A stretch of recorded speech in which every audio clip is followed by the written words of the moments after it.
ከሌላ ወንድ ጋር ሴክሹዋል ግንኙነት ብታደርግ ልጅ መፈጠር ቻንስ አለው። ወንዱም ልክ እንደዛው ከሌላ ሴት ጋር ቢያደርግ ልጅ የመፈጠር ቻንስ አለው። ሁለቱ ግን ሲያደርጉ ሪጀክት ይደረጋል። እንደዛ አይነት ነገር ሲያጋጥምሳ ምንድነው መፍትሄው?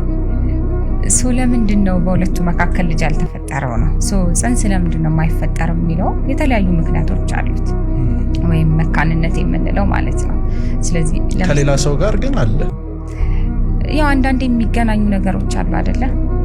ሀፕን ሲያደርጉ በቃ ልክ ነው ብለን ከሷ ነው መውለድ ያልቻለው ሌላ ሰው ጋር ሲሄድ፣ ስለዚህ ማን ነው መውለድ ያልቻለው? አሁን ይሄ ራሱ ትልቅ ኢሹ ነው። አብዛኛውን ጊዜ ሁሉም ወንድ መውለድ እንደሚችል የሚያስበው የወንድ መካንነት አለ። የወንድ ማረጥ እንዳለ ታውቃለህ? እናረጣለን። ያው ማረጥ የሚለው ቃል ምናልባት በደንብ ባይፈታውም በአማርኛ አለ። ግን ዞሮ ዞሮ ማረጥ ምንድነው? ማረጥ ማለት ሜኖፖዝ ወይም መውለድ አለመቻል ማለት ነው።